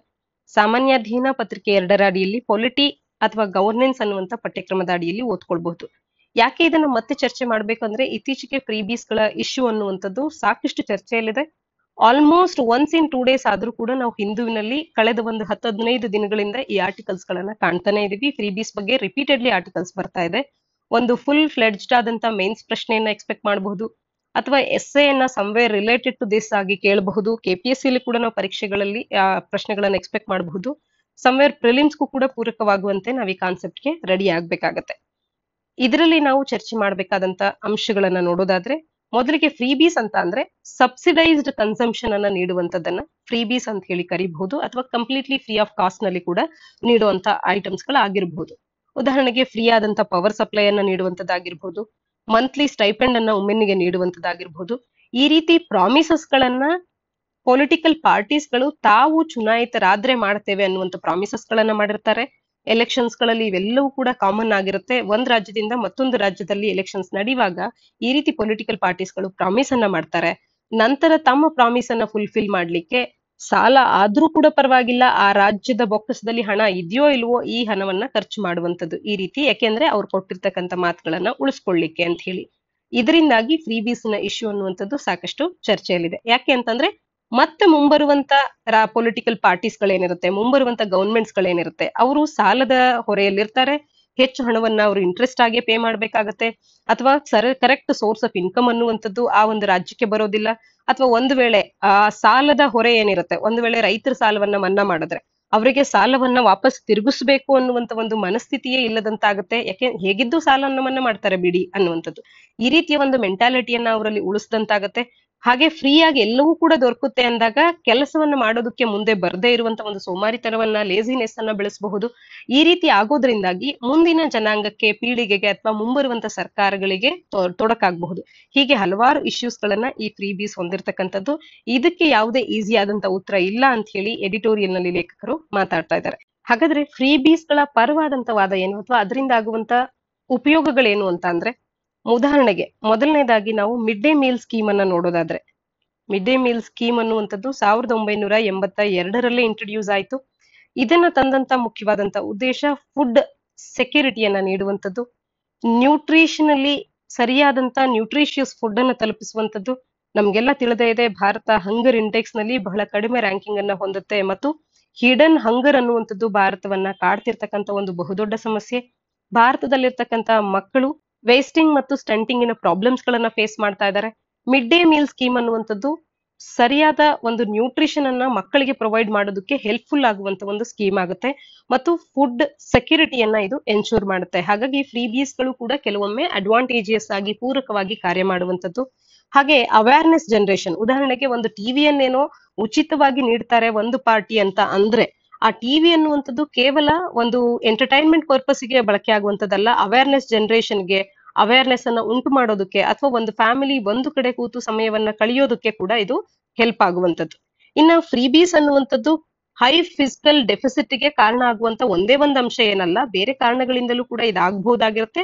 ಹಾಗಾಗಿ ಫ್ರೀ ಬೀಸಿನ ಇಶ್ಯೂ ಅನ್ನ ದೊಡ್ಡದಾಗಿ ಮಾಡಿ ಇದರಿರುವಂತ ಅಡ್ವಾಂಟೇಜಸ್ ಅನ್ನ ತಳ್ಳಿ ಹಾಕಿ ಹೇಳೋದಂಥದ್ದು ಬೇಡ ಅಂತ ಹೇಳಿ. ಮತ್ತು ಗ್ರೋತ್ ಅಂಡ್ ಈಕ್ವಿಟಿ ಅಂತ ನೋಡಿದಾಗ ದೇಶಕ್ಕೆ ಗ್ರೋತ್ ಎಷ್ಟು ಮುಖ್ಯವೋ, ಎಕನಾಮಿಕ್ಸ್ ಅನ್ನ ಪ್ರಮೋಟ್ ಮಾಡ್ಲಿಕ್ಕೆ ಗ್ರೋತ್ ಎಷ್ಟು ಮುಖ್ಯವೋ, ಒಂದು ಕಂಟ್ರಿಗೆ ಈಕ್ವಿಟಿ ಅನ್ನುವಂಥದ್ದು ಅಷ್ಟೇ ಮುಖ್ಯ ಆಗುತ್ತೆ. ಅಂದ್ರೆ ಶತಮಾನಗಳಿಂದ ಹಿಂದುಳಿದಿರತಕ್ಕಂತ ಕೆಲವೊಂದು ಜನಾಂಗಕ್ಕೆ, ಗುಂಪುಗಳಿಗೆ, ಜನರಿಗೆ ಯಾರು ಬಡತನ ರೇಖೆಗಿಂತ ಕಡಿಮೆ ಇರ್ತಾರೆ ಅಂತ ಮಂದಿಗೆ ಕೂಡ ಈ ರೀತಿಯ ಫ್ರೀ ಬೀಸ್ ಗಳ ಮುಖಾಂತರವಾಗಿ ಫ್ರೀ ಎಲೆಕ್ಟ್ರಿಸಿಟಿಯನ್ನ, ಫ್ರೀ ಫುಡ್ ಅನ್ನ ಅಥವಾ ಫ್ರೀ ಟಿವಿಸ್ ನಂತ ವಸ್ತುಗಳನ್ನ ನೀಡೋ ಮುಖಾಂತರವಾಗಿ ಅವರನ್ನು ಕೂಡ ಮೇಲೆ ತರುವಂತದ್ದು, ಅವ್ರಿಗೂ ಕೂಡ ಬೇರೆಯವರ ರೀತಿಯ ಅಡ್ವಾಂಟೇಜಸ್ ಗಳು ದೊರಕುವಂತೆ ಮಾಡುವಂತದ್ದು ಕೂಡ ಸರ್ಕಾರದ ಒಂದು ನಡೆ ಆಗಬೇಕಾಗುತ್ತೆ, ಅಥವಾ ಒಂದು ದೇಶದ ಒಂದು ಜವಾಬ್ದಾರಿ ಆಗ್ಬೇಕು. ಈ ಹಿನ್ನೆಲೆಯಲ್ಲಿ ಫ್ರೀ ಬೀಸ್ ಅನ್ನುವಂಥದ್ದು ಪೂರಕವಾಗುತ್ತೆ ಅನ್ನುವಂಥದ್ದು. ಇನ್ನ ಪೊಲಿಟಿಷಿಯನ್ಸ್ ಗಳು ಎಕನಾಮಿಸ್ಟ್ ಗಳ ರೀತಿ ಕಾರ್ಯ ಮಾಡದೆ ಅವರು ಪ್ರಾಕ್ಟಿಕಲ್ ಆಗಿ ಅಪ್ರೋಚ್ ಮಾಡ್ತಾರೆ ಅನ್ನುವಂಥದ್ದು ಕೂಡ ಅವರ, ಅಂದ್ರೆ ಆ ಮುಖಾಂತರವಾಗಿ ಪೊಲಿಟಿಷಿಯನ್ಸ್ ಈ ರೀತಿಯ ಫ್ರೀ ಬೀಸ್ ಗಳನ್ನ ನೀಡುವಂತದ್ದು ಅನ್ನುವಂಥದ್ದು ಕೂಡ ಫ್ರೀ ಬೀಸ್ ಗಳ ಪರವಾದಂತ ಒಂದು ವಾದ ಆಗಿರ್ತಕ್ಕಂಥದ್ದು. ಸುಪ್ರೀಂ ಕೋರ್ಟ್ ಈ ವಿಚಾರದಲ್ಲಿ ಇಂಟರ್ವೀನ್ ಮಾಡಿ 3 ಜಡ್ಜಸ್ ಗಳ ಒಂದು ಬೆಂಚ್ ಅನ್ನ, instead of panel of export 3 judge benches ಅನ್ನ ಫ್ರೀ ಬೀಸ್ ಗಳ ವಿಚಾರದಲ್ಲಿ ನಿರ್ಧಾರವನ್ನು ತಗೊಳ್ಳಿಕ್ಕೆ ಅಂತ ಹೇಳಿ ಕಾನ್ಸ್ಟಿಟ್ಯೂಟ್ ಮಾಡಿರ್ತಕ್ಕಂಥದ್ದು. ಈ ಒಂದು 3 ಜಡ್ಜ್ ಬೆಂಚ್ ಅನ್ನುವಂಥದ್ದು ಮುಖ್ಯವಾಗಿ ಇಲ್ಲಿ ಜುಡಿಷಿಯಲ್ ಇಂಟರ್ವೆನ್ಷನ್ ಸ್ಕೋಪ್ ಹೇಗಿದೆ ಫ್ರೀ ಬೀಸ್ ಗಳ ವಿಚಾರದಲ್ಲಿ ಅನ್ನುವಂಥದ್ದನ್ನ ತಿಳಿಸ್ಬೇಕು. ಮತ್ತು ಎಕ್ಸ್ಪರ್ಟ್ ಪ್ಯಾನಲ್ ಅನ್ನ ಮಾಡೋದೇ ಆದ್ರೆ ಅದರ ಒಂದು ಕಾಂಪೋಸಿಷನ್ ಯಾವ ರೀತಿ ಇರಬೇಕು ಈ ಫ್ರೀ ಬೀಸ್ ಇಶ್ಯೂ ಅನ್ನ ಎಕ್ಸಾಮೈನ್ ಮಾಡ್ಲಿಕ್ಕೆ ಅನ್ನುವಂಥದ್ದನ್ನ ಈ ಒಂದು ಜಡ್ಜಸ್ ಬೆಂಚಸ್ ತಿಳಿಸ್ಬೇಕಾಗತ್ತೆ. ಹಾಗೇನೆ ಕೋರ್ಟ್ ಅನ್ನುವಂಥದ್ದು ಯಾವುದೇ ಎನ್ಫೋರ್ಸಬಲ್ ಆರ್ಡರ್ಸ್ ಗಳನ್ನ ಪಾಸ್ ಮಾಡಬಹುದಾ ಅನ್ನೋದ್ರ ಬಗ್ಗೆ ಕೂಡ ಮಾಹಿತಿ ಕೊಡಬೇಕು. ಅದಾದ ನಂತರದಲ್ಲಿ Subramaniam Balaji versus government of Tamil Nadu ಅನ್ನುವಂಥದ್ದು ಏನು 2013ರಲ್ಲಿ ತೀರ್ಪನ್ನ ನೀಡಿತ್ತು, ಅದನ್ನ ರೀಕನ್ಸಿಡರ್ ಮಾಡುವಂತ ಅವಶ್ಯಕತೆ ಇದೆಯಾ ಅನ್ನುವಂಥದ್ದನ್ನ ಕೂಡ ಇಲ್ಲಿ ತಿಳಿಸ್ಬೇಕು. ಈ ಎಲ್ಲ ಅಂಶಗಳನ್ನ ಈಗ ಈ ಒಂದು 3 ಜಡ್ಜಸ್ ಬೆಂಚ್ಗೆ ಇರತಕ್ಕಂತ ಮುಖ್ಯವಾದಂತ ಒಂದು ಪ್ರಶ್ನೆಗಳು ಅಥವಾ ಸವಾಲುಗಳು ಅಥವಾ ಕಾರ್ಯ ಅಂತ ಕರಿಬಹುದಾಗುತ್ತೆ. ಇನ್ನ ಆರ್ಟಿಕಲ್ ನ ಹಿನ್ನೆಲೆಯಲ್ಲಿ ನಾವು ಸುಬ್ರಹ್ಮಣ್ಯಂ ಬಾಲಾಜಿ ವರ್ಸಸ್ ತಮಿಳುನಾಡು ಕೇಸ್ ಏನ್ ಹೇಳುತ್ತೆ ಅಂತ ಅಂದ್ರೆ, ಕೇವಲ ಒಬ್ಬ ಇಂಡಿವಿಜುವಲ್ ಕ್ಯಾಂಡಿಡೇಟ್ ಯಾವ್ದೋ ವಸ್ತುಗಳನ್ನ ಹಂಚುವಂತದನ್ನ ನಾವು ಕರಪ್ಟ್ ಪ್ರಾಕ್ಟೀಸ್ ಅಂತ ಹೇಳ್ಬೋದೇ ಹೊರತು ಒಂದು ಒಟ್ಟಾರೆ ಒಂದು ಪಾರ್ಟಿಯೇ ಈ ರೀತಿ ಕಾರ್ಯ ಮಾಡುವಂತದನ್ನ ಕರಪ್ಟ್ ಪ್ರಾಕ್ಟೀಸ್ ಅಂತ ಹೇಳಿ ಹೇಳುವಂತಿಲ್ಲ. ರೆಪ್ರೆಸೆಂಟೇಷನ್ ಆಫ್ ಪೀಪಲ್ ಆಕ್ಟ್ ನ ಮುಖಾಂತರವಾಗಿ ಫ್ರೀ ಗಿಫ್ಟ್ಸ್ ಗಳನ್ನ ಪ್ರಾಮಿಸ್ ಮಾಡುವಂತದ್ದು ಕರಪ್ಟ್ ಪ್ರಾಕ್ಟೀಸ್ ಅಲ್ಲ ಅನ್ನುವಂಥದ್ದನ್ನ 2013ರ ಈ ಕೇಸ್ ಅನ್ನುವಂಥದ್ದು ತಿಳಿಸುತ್ತೆ. ಆದ್ರೆ ಚೀಫ್ ಜಸ್ಟಿಸ್ NV ರಮಣ ಅವರ ಬೆಂಚ್ ರೀಸೆಂಟ್ಲಿ ಹೇಳಿದೇನು ಅಂತ ಅಂದ್ರೆ, there can't be a dichotomy, political party ಮತ್ತು ತನ್ನ ಕ್ಯಾಂಡಿಡೇಟ್ ನ ನಡುವೆ ಡೈಕಾಟಮಿ ಅನ್ನುವಂಥದ್ದು ಇರೋ ಹಾಗಿಲ್ಲ. ಕ್ಯಾಂಡಿಡೇಟ್ ಏನನ್ನ ಪ್ರಾಮಿಸ್ ಮಾಡ್ತಾರೆ ಅದನ್ನೇ ಅವರ ಪಾರ್ಟಿಯು ಕೂಡ ಪ್ರಾಮಿಸ್ ಮಾಡ್ತಿದೆ ಅಥವಾ ಒಪ್ಪುತ್ತಾ ಇದೆ ಅಂತ ಅರ್ಥ. ಹಾಗಾಗಿ ಪಾರ್ಟಿ ಅನ್ನುವಂಥದ್ದು ಈ ಒಂದು ಲಯಬಿಲಿಟಿಯನ್ನ ಎಸ್ಕೇಪ್ ಆಗುವಂತಿಲ್ಲ. ಅಂದ್ರೆ ಪಾರ್ಟಿ ಈ ರೀತಿ ಕಾರ್ಯಗಳನ್ನ ಮಾಡಿದ್ರೆ ಅದನ್ನು ಕೂಡ ಕ್ರೈಮ್ ಅಂತಾನೆ ಕನ್ಸಿಡರ್ ಮಾಡಬೇಕು ಅನ್ನುವಂಥದ್ದು ಅವರ ಒಂದು ಅಭಿಪ್ರಾಯ ಆಗಿತ್ತು. ಇನ್ನ ಕೆಲವೊಂದು ರಿಲೇಟೆಡ್ ನ್ಯೂಸ್ ಗಳನ್ನ ನೋಡೋದಾದ್ರೆ, DBT ಡೈರೆಕ್ಟ್ ಬೆನಿಫಿಟ್ ಟ್ರಾನ್ಸ್ಫರ್ ಅನ್ನ ಆಪ್ಟ್ ಮಾಡುವಂತದ್ದು ರಾದರ್ ದ್ಯಾನ್ ಫ್ರೀ ಬೀಸ್ ನ ಬದಲಾಗಿ DBT ಯ ಮುಖಾಂತರವಾಗಿ ಒಂದಷ್ಟು ಹಣವನ್ನ ನೀಡುವಂತದ್ದು. ಇದನ್ನ ಕೂಡ ಕೆಲವೊಂದು ರಾಜ್ಯ ಸರ್ಕಾರಗಳು, ಆಂಧ್ರ ಪ್ರದೇಶದ ಕೇಸ್ ಸ್ಟಡಿ ಒಂದು ಕೂಡ ಇಲ್ಲಿ ಇದೆ, ಇದರ ವಿಚಾರದಲ್ಲಿ DBT ಯನ್ನ ಆಕ್ಸೆಪ್ಟ್ ಮಾಡುವಂತದ್ದು ಇನ್ಸ್ಟೆಡ್ ಆಫ್ ಫ್ರೀ ಬಿ ಅನ್ನುವಂಥದ್ದು. ಹಾಗೇನೆ ಕೆಲವೊಂದು ಸ್ಕೀಮ್ಸ್ ಮತ್ತು ಅದು ಏನೆಲ್ಲ ರಿಸಲ್ಟ್ಸ್ ಗಳನ್ನ ಕೊಟ್ಟಿದೆ ಅಂದ್ರೆ, ಎಜುಕೇಶನ್ಗೆ ಉದಾಹರಣೆಗೆ ಎಜುಕೇಶನ್ ನೋಡೋದಾದ್ರೆ ಮದರ್ಸ್ ಗಳನ್ನ ಎನ್ಕರೇಜ್ ಮಾಡ್ಲಿಕ್ಕೆ, ಶಾಲೆಗಳಿಗೆ ಮಕ್ಕಳನ್ನ ಕಳಿಸೋದನ್ನ ಎನ್ಕರೇಜ್ ಮಾಡ್ಲಿಕ್ಕೆ ಅಂತ ಹೇಳಿ ಆಂಧ್ರ ಪ್ರದೇಶ್ ಗವರ್ಮೆಂಟ್ ಅನ್ನುವಂಥದ್ದು 15,000 ರೂಪಾಯಿಯನ್ನು 75% ಅಟೆಂಡೆನ್ಸ್ ಅನ್ನ ಹೊಂದುವಂತ ಮಕ್ಕಳು ಯಾರೇ ಇದ್ರು ಕೂಡ ಅಂಥವರ ತಾಯಿಯವರಿಗೆ 15,000 ರೂಪಾಯಿಯನ್ನ ಪ್ರತಿ ವರ್ಷವೂ ಕೂಡ ನೀಡುತ್ತೆ. ಇದರ ರಿಸಲ್ಟ್ ಏನು ಅಂತ ಅಂದ್ರೆ, ಅಲ್ಲಿ ಗ್ರಾಸ್ ಎನ್ರೋಲ್ಮೆಂಟ್ ರೇಷಿಯೋ GER ಅನ್ನುವಂಥದ್ದು ಹೆಣ್ಣು ಮಕ್ಕಳಿಗೆ ಇನ್ಕ್ರೀಸ್ ಆಗಿದೆ. ಇದು ಕೂಡ ಒಂದು ಪಾಸಿಟಿವ್ ಔಟ್ಕಮ್ ಅನ್ಬಹುದು. ಇನ್ನ ಅಗ್ರಿಕಲ್ಚರ್ ನ ವಿಚಾರಕ್ಕೆ ಬಂದ್ರೆ, ರೈತ ಭರೋಸಾ ಸ್ಕೀಮ್ ಅಂತ ಹೇಳಿ 13,500 ರೂಪಾಯಿಯನ್ನ ಒಂದು ವರ್ಷಕ್ಕೆ 50.58 ಲಕ್ಷ ರೈತರಿಗೆ ಟ್ರಾನ್ಸ್ಫರ್ ಮಾಡಿರ್ತಕ್ಕಂಥದ್ದು. ಪ್ಯಾಂಡಮಿಕ್ ಇದ್ರೂ ಕೂಡ ಟೈಮ್ಲಿ DBT ಅನ್ನುವಂಥದ್ದು ಆಗಿದೆ. ಅಗ್ರಿಕಲ್ಚರ್ ಸೆಕ್ಟರ್ ಅನ್ನುವಂಥದ್ದು ಗ್ರೋತ್ ರೇಟ್ ಆಫ್ 4.16% ಅನ್ನ ಅಚೀವ್ ಮಾಡ್ಲಿಕ್ಕೆ ಸಾಧ್ಯ ಆಗಿದೆ. ಇನ್ನ YSR ಆಸರಾ ಸ್ಕೀಮ್ ಅಂತ ಹೇಳಿ ಸೆಲ್ಫ್ ಹೆಲ್ಪ್ ಗ್ರೂಪ್ಸ್ ಗಳಿಗೆ, ಸ್ವಸಹಾಯ ಸಂಘಗಳಿಗೆ ಹೆಲ್ಪ್ ಮಾಡ್ಲಿಕ್ಕೆ, ಅವರ ಒಂದು ಲೋನ್ಸ್ ಗಳನ್ನ ಕನ್ಸಿಸ್ಟೆಂಟ್ ಆಗಿ ಕಳೆದ ವರ್ಷಗಳಲ್ಲಿ ರೀಪೇ ಮಾಡ್ಲಿಕ್ಕೆ ನೆರವಾಗುವಂತ ಆಸರಾ ಸ್ಕೀಮ್ ಅನ್ನುವಂಥದ್ದಾಗಿರ್ಬೋದು. ಈ ರೀತಿ ಫ್ರೀ ಬೀಸ್ ಗಳಿಂದಾಗಿ ಸೊಸೈಟಿಲಿ ಹೆಲ್ಪ್ ಆಗುತ್ತೆ ಅನ್ನುವಂಥದ್ದನ್ನ ಕೂಡ ಇಲ್ಲಿ ಆರ್ಟಿಕಲ್ ನಲ್ಲಿ ಚರ್ಚೆ ಮಾಡಲಾಗುತ್ತೆ. ಒಟ್ಟಾರೆಯಾಗಿ ಫ್ರೀ ಬೀಸ್ ಅನ್ನುವಂಥದ್ದು ಭಾರತದ ಒಂದು ಗ್ರೋತಿಗೆ ಅಫೆಕ್ಟ್ ಆಗ್ತಿದ್ಯಾ ಅಥವಾ ಇವು ಪೂರಕವಾ ಅನ್ನುವಂಥದ್ದನ್ನ ನಿಮ್ಮದೇ ಆದಂತ ವರ್ಡ್ಸ್ ಗಳಲ್ಲಿ ಒಂದು ರೀತಿಯ ಮೇನ್ಸ್ ನ ಆನ್ಸರ್ ಅನ್ನ ಬರೆಯೋದಕ್ಕೆ ಪ್ರಯತ್ನ ಮಾಡಿ. ಇಂದಿನ ಮತ್ತೊಂದು ಸಂಪಾದಕೀಯವನ್ನ ಚರ್ಚೆ ಮಾಡೋದಾದ್ರೆ, curing the patriarchal mindset of the legal system ಅನ್ನುವಂಥದ್ದು ಸಾಮಾನ್ಯ ಅಧ್ಯಯನ ಪತ್ರಿಕೆ 2ರ ಅಡಿಯಲ್ಲಿ ಇಂಡಿಯನ್ ಜುಡಿಷಿಯರಿ ಅನ್ನುವಂಥ ಪಠ್ಯಕ್ರಮದ ಅಡಿಯಲ್ಲಿ ಓದ್ಕೊಳ್ಬಹುದಾಗುತ್ತೆ. ಭಾರತದ ನ್ಯಾಯಾಂಗ ವ್ಯವಸ್ಥೆಯ ಅಡಿಯಲ್ಲಿರ್ತಕ್ಕಂಥ ಪ್ಯಾಟ್ರಿಯಾರ್ಕಿಯನ್ನ ಅಡ್ರೆಸ್ ಮಾಡ್ತಾ ಈ ಒಂದು ಆರ್ಟಿಕಲ್ ನಲ್ಲಿ ಮುಖ್ಯವಾದ ಅಂಶಗಳನ್ನ ಚರ್ಚೆ ಮಾಡ್ತಾರೆ. ಭಾರತದ ನ್ಯಾಯಾಂಗ ವ್ಯವಸ್ಥೆಯಲ್ಲಿ ಯಾವ ರೀತಿಯಾಗಿ ಪ್ಯಾಟ್ರಿಯಾರ್ಕಲ್ ಮೈಂಡ್ ಸೆಟ್ ಅನ್ನುವಂಥದ್ದು ಇನ್ನೂ ಕೂಡ ಉಳಿದಿದೆ ಅನ್ನೋದಕ್ಕೆ ಒಂದು ಮುಖ್ಯವಾದಂತಹ ಉದಾಹರಣೆ ಅಂದ್ರೆ, ಇತ್ತೀಚೆಗೆ ಕೇರಳದ ಸೆಷನ್ಸ್ ಕೋರ್ಟ್ ಒಂದು IPC ಸೆಕ್ಷನ್ 354A ನ ಅಡಿಯಲ್ಲಿ ಅಂದ್ರೆ ಮಹಿಳೆಯ ಮಾಡೆಸ್ಟಿಗೆ ಔಟ್ರೇಜ್ ಆಗುವಂತ ಒಂದು ಇನ್ಸಿಡೆಂಟ್ ಅನ್ನುವಂಥದ್ದು, ಈ ಒಂದು assault to outrage her modesty ಅನ್ನುವಂತ ಒಂದು ಕೇಸ್ ಅನ್ನುವಂಥದ್ದು ಸೆಕ್ಷನ್ 354A ಆಫ್ IPC ಯ ಅಡಿಯಲ್ಲಿ ಒಬ್ಬರನ್ನ ಚಾರ್ಜ್ ಫೈಲ್ ಮಾಡಿದ್ರು ಕೂಡ ಅಂಥವ್ರಿಗೆ ಆಂಟಿಸಿಪೇಟರಿ ಬೇಲ್ ಅನ್ನ ನೀಡಿದೆ. ನೀಡುವಂತ ಸಂದರ್ಭದಲ್ಲಿ ಅಲ್ಲಿನ ಒಂದು ಆರ್ಡರ್ ಏನಿತ್ತು ಅಂತ ಅಂದ್ರೆ, ಕಂಪ್ಲೇಂಟ್ ಅನ್ನ ನೀಡಿರ್ತಕ್ಕಂಥ ವಿಕ್ಟಿಮ್ ಯಾರಿದ್ದಾರೆ ಅವರು ಸೆಕ್ಷುಯಲಿ ಪ್ರೊವೊಕೇಟಿವ್ ಡ್ರೆಸ್ ಅನ್ನ ಹಾಕಿದ್ದು ಕೂಡ ಇದಕ್ಕೆ ಒಂದ್ ರೀತಿಯ ಕಾರಣ ಆಗಿದೆ ಅಂತ ಹೇಳಿ, ಹಾಗಿರುವಾಗ ಇವರಿಗೆ ಬೇಲ್ ಕೊಡದೇ ಇರುವಂತ ಅವಶ್ಯಕತೆ ಏನಿಲ್ಲ ಅಂತ ಹೇಳಿ ಆಂಟಿಸಿಪೇಟರಿ ಬೇಲ್ ಅನ್ನ ಇಲ್ಲಿ ನೀಡಿರ್ತಕ್ಕಂಥದ್ದು. ಇದು ಒಂದು ಇಶ್ಯೂ ಅನ್ನ, ಪ್ರಿವೈಲಿಂಗ್ ಪ್ಯಾಟ್ರಿಯಾರ್ಕಿ ಸಿಸ್ಟಮ್ ಅನ್ನುವಂಥದ್ದು ನಮ್ಮಲ್ಲಿ ಯಾವ ರೀತಿ ಇದೆ ಭಾರತದ ನ್ಯಾಯಾಂಗ ವ್ಯವಸ್ಥೆಯಲ್ಲಿ ಅನ್ನುವಂಥದ್ದನ್ನ ತೋರಿಸ್ತಾ ಇದೆ. ಮತ್ತು ಇಂಥ ಒಂದು ವ್ಯವಸ್ಥೆಯಲ್ಲಿ ಭಾರತದ ಮಹಿಳೆಯರು ಯಾವ ರೀತಿಯಾಗಿ ಸ್ಟ್ರಗಲ್ ಮಾಡ್ಬೇಕಾಗತ್ತೆ ತಮ್ಮ ಕೇಸಸ್ ಗಳಲ್ಲಿ ಜಯವನ್ನ ಗಳಿಸೋದಕ್ಕೆ ಅನ್ನುವಂಥದ್ದನ್ನ ಇದು ಕ್ವೆಶ್ಚನ್ ಮಾರ್ಕ್ ಅನ್ನ ಇಡ್ತಾ ಇದೆ. ಹಾಗಾಗಿ ಏನೆಲ್ಲ ಇಶ್ಯೂಸ್ ಗಳನ್ನ ವುಮೆನ್ ಅನ್ನುವಂಥವ್ರು ಜುಡಿಷಿಯರಿಲಿ ಫೇಸ್ ಮಾಡ್ಬೇಕಾಗತ್ತೆ ಅಂತ ಅಂದ್ರೆ, ಒಂದು lack of support. Criminal justice system ಆಗಿರ್ಬೋದು, ಪೊಲೀಸ್ ಆಗಿರ್ಬೋದು, ಕೋರ್ಟ್ ಆಗಿರ್ಬೋದು, ಪ್ರಿಸನ್ ಆಗಿರ್ಬೋದು, ಇಲ್ಲೆಲ್ಲ ಕಡೆಯಲ್ಲೂ ಕೂಡ ಡಿಸ್ಕ್ರಿಮಿನೇಷನ್ ಅನ್ನ ಆಕೆ ಫೇಸ್ ಮಾಡ್ಬೇಕಾಗುತ್ತೆ. ಜೆಂಡರ್ಡ್ ವರ್ಕ್ ಸ್ಪೇಸ್ ಅನ್ನುವಂಥದ್ರ ಕೊರತೆ, ಡೆರೋಗೇಟರಿ ಕಮೆಂಟ್ಸ್ ಗಳನ್ನ ಆಕೆ ಕೇಳಬೇಕಾಗುತ್ತೆ. ಇನ್ನು ಜುಡಿಷಿಯರಿಯಲ್ಲಿ ಹೆಣ್ಣು ಮಕ್ಕಳ ರೆಪ್ರೆಸೆಂಟೇಷನ್ ಅನ್ನುವಂಥದ್ದು ಬಹಳ ಕಡಿಮೆ ಇರತಕ್ಕಂಥದ್ದು. ವುಮೆನ್ ಪಾರ್ಟಿಸಿಪೇಟರಿ ರೇಟ್ ಅನ್ನುವಂಥದ್ದು ಕಡಿಮೆ ಇದೆ, ಲೋ ರೆಪ್ರೆಸೆಂಟೇಷನ್ ಅನ್ನ ನಾವು ಕಾಣಬೇಕಾಗುತ್ತೆ. Justice Indira Banerjee, the senior most women judge in the supreme court, highlight ಮಾಡುವಂತೆ, ಸಿನ್ಸ್ ಇಟ್ಸ್ ಇನ್ಸೆಪ್ಷನ್ ಇನ್ 1950, 1950ರಿಂದಲೂ ಕೂಡ ಕೇವಲ 11 ವುಮೆನ್ ಜಡ್ಜಸ್ ಗಳನ್ನ ಸುಪ್ರೀಂ ಕೋರ್ಟ್ ಕಂಡಿದೆ ಅಂತ ಹೇಳಿ ಅವರು ತಿಳಿಸ್ತಾರೆ. ಇನ್ನು ಹಳೆಯ ಲಾಸ್ ಗಳನ್ನ, ಅನಾರ್ಕಿಕ್ ಲಾಸ್ ಅಂಡ್ ಕಸ್ಟಮ್ಸ್ ಗಳನ್ನ ಇವತ್ತು ಕೂಡ ಉಳಿಸ್ಕೊಂಡಿರ್ತಕ್ಕಂಥದ್ದು ಕೂಡ ಒಂದು ಬಹುದೊಡ್ಡ ಸಮಸ್ಯೆ ಆಗ್ತಾ ಇದೆ ಆಕೆಗೆ. ಇನ್ನ ಇಲ್ಲಿ ಸೆನ್ಸಿಟೈಸೇಷನ್ ಮಾಡುವಂತ ಅವಶ್ಯಕತೆ ಏನಿದೆ ಅಂತ ಅಂದ್ರೆ, ಅವೇರ್ನೆಸ್ ಅನ್ನ ರೈಸ್ ಮಾಡಬೇಕು. ಇನ್ಕ್ಲೂಷನ್ ಆಫ್ ಫೆಮಿನಿಸ್ಟ್ ಜೂರಿಸ್ಪ್ರುಡೆನ್ಸ್ ಅನ್ನುವಂಥದ್ದು ಕರಿಕ್ಯುಲಮ್ ನಲ್ಲೇ ಬರಬೇಕಾಗುತ್ತೆ ಲಾ ಸ್ಟೂಡೆಂಟ್ಸ್ಗೆ. ಲೀಗಲ್ ಪ್ರಾಕ್ಟಿಷನರ್ಸ್ ಗಳನ್ನ ಸೆನ್ಸಿಟೈಸ್ ಮಾಡುವಂತದ್ದು ಆಗಬೇಕು. ಜುಡಿಷಿಯಲ್ ಆಫೀಸರ್ಸ್ ಗಳು ಫೆಮಿನಿಸ್ಟ್ ಜೂರಿಸ್ಪ್ರುಡೆನ್ಸ್ ಅನ್ನ ಹೊಂದಿರಬೇಕಾಗತ್ತೆ. ಹಾಗೇನೆ ಇಂಡಿವಿಜುವಲ್ ಚಾಯ್ಸ್ ಅನ್ನ ಲಿಬರಲ್ ಡೆಮೊಕ್ರೆಟಿಕ್ ಸ್ಟೇಟ್ ನಲ್ಲಿ ರೆಸ್ಪೆಕ್ಟ್ ಮಾಡುವಂತದ್ದು. ಸೆಲ್ಫ್ ರಿಗಾರ್ಡಿಂಗ್ ಆಕ್ಟ್, ಡ್ರೆಸ್ಸಿಂಗ್ ಅನ್ನುವಂಥದ್ದು ಸೆಲ್ಫ್ ರಿಗಾರ್ಡಿಂಗ್ ಆಕ್ಟ್ ಆಗಿರುತ್ತೆ. ಚಾಯ್ಸ್ ಆಫ್ ಡ್ರೆಸ್ ಅನ್ನುವಂಥದ್ದು ಅವರಿಗೆ ಬಿಟ್ಟಂತ ವಿಚಾರ ಅನ್ನುವಂಥದ್ದನ್ನ ಎಲ್ಲರೂ ಅರ್ಥ ಮಾಡ್ಕೊಳ್ಬೇಕಾಗತ್ತೆ. ಇದು ಕೇವಲ ಡ್ರೆಸ್ಸಿಂಗ್ ಗೆ ಸಂಬಂಧಿಸಿದಂತದ್ದಲ್ಲ, ಆದ್ರೆ ಪ್ಯಾಟ್ರಿಯಾರ್ಕಲ್ ಮೈಂಡ್ ಸೆಟ್ ಅನ್ನುವಂಥದ್ದು ಏನ್ ನಮ್ಮ ಲೀಗಲ್ ಸಿಸ್ಟಮ್ ನಲ್ಲಿದೆ ಅದರಿಂದ ಹೊರ ಬರಬೇಕಾಗುತ್ತೆ ಆದಷ್ಟು ಶೀಘ್ರದಲ್ಲಿ. ಮತ್ತು ವುಮೆನ್ ಜಡ್ಜಸ್ ಗಳ ಸಂಖ್ಯೆಯೂ ಕೂಡ ನಮ್ಮ ಜುಡಿಷಿಯರಿಯಲ್ಲಿ ಹೆಚ್ಚಾಗಬೇಕು. ಆಗ ಇನ್ನಷ್ಟು ಸೆನ್ಸಿಟಿವ್ ಆಗಿ ವುಮೆನ್ ಓರಿಯೆಂಟೆಡ್ ಆದಂತ ರಿಸಲ್ಟ್ಸ್ ಗಳನ್ನ, ಆರ್ಡರ್ಸ್ ಗಳನ್ನ ನಾವು ಪಡ್ಕೊಳ್ಬಹುದಾಗುತ್ತೆ. ಇದಿಷ್ಟು ಇಂದಿನ ಸುದ್ದಿ ವಿಶ್ಲೇಷಣೆ ಆಗಿದೆ. ನಾಳಿನ ಸುದ್ದಿ ವಿಶ್ಲೇಷಣೆಯೊಂದಿಗೆ ಮತ್ತೆ ಸಿಗೋಣ. ಧನ್ಯವಾದ.